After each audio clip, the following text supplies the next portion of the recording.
Being a good environmental member of society or steward is your job as a professional driver.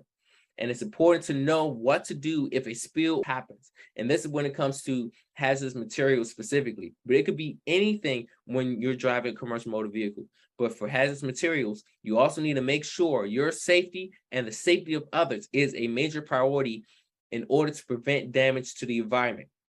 And then when it comes to emergency response or an incident response, that will depend on the type of material you are transporting and your company's policies and procedures. Overall, you need to know how to respond if there's an incident with hazardous materials that you are hauling.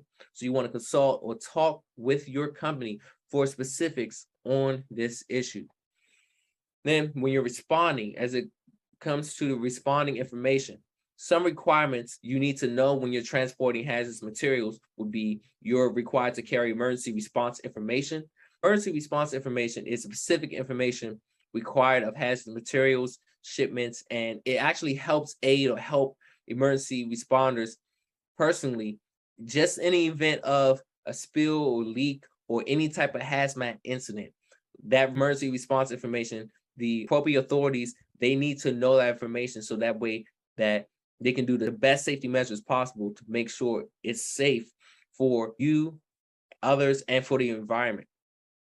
Also, to keep in mind, the response information must be immediately available to you. So you must have instant access to it so you can immediately grab that.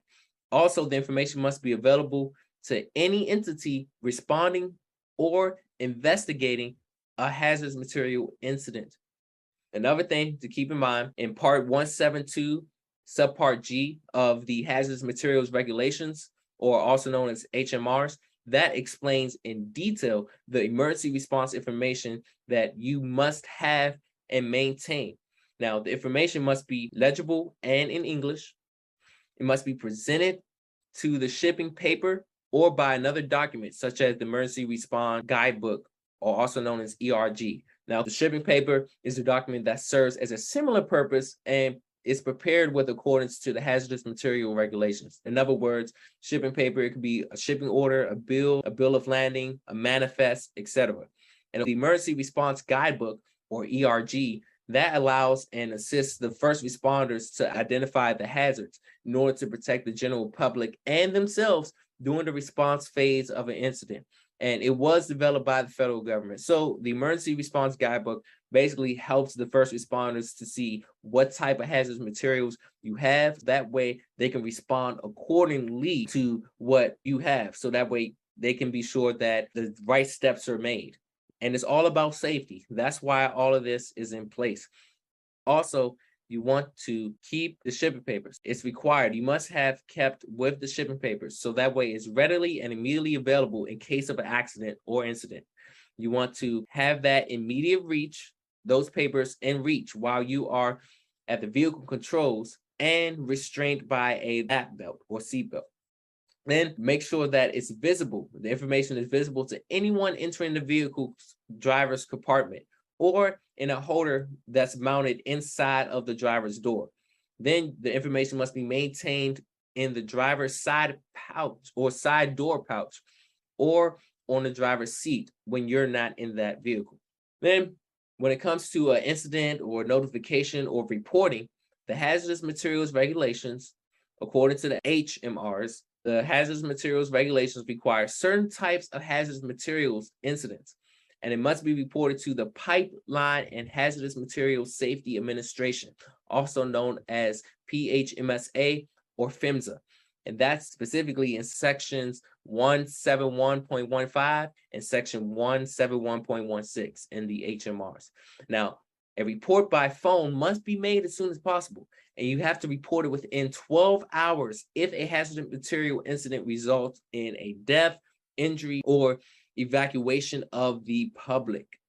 An example for evacuation of the public, if something's suspected in a building or some type of gas has leaked and they requested, or it could be a potential harm of that leaking gas, then that will be an example of evacuation of the public.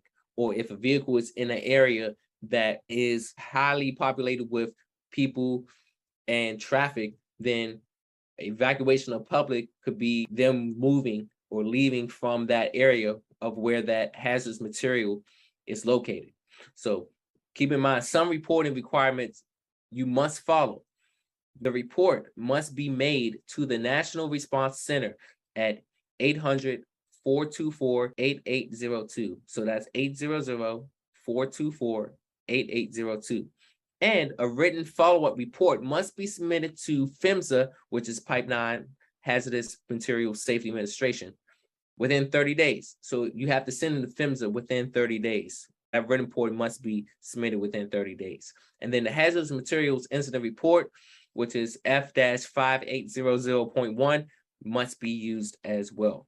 Hey, BET Trainer here. Listen, if you really had true value out of this video, go ahead and click that like button and share some honest comments about this video, because this is going to help other people as well see the video and get the value information, so that way they can be inspired by what you're doing right now as well. So also, if you want to get the latest updates, go ahead and click the subscribe button, so then you can be able to always be updated on the next instant video that will be put out. So again, go ahead and do that. And this video was sponsored by BET Life Services and CDL for Life.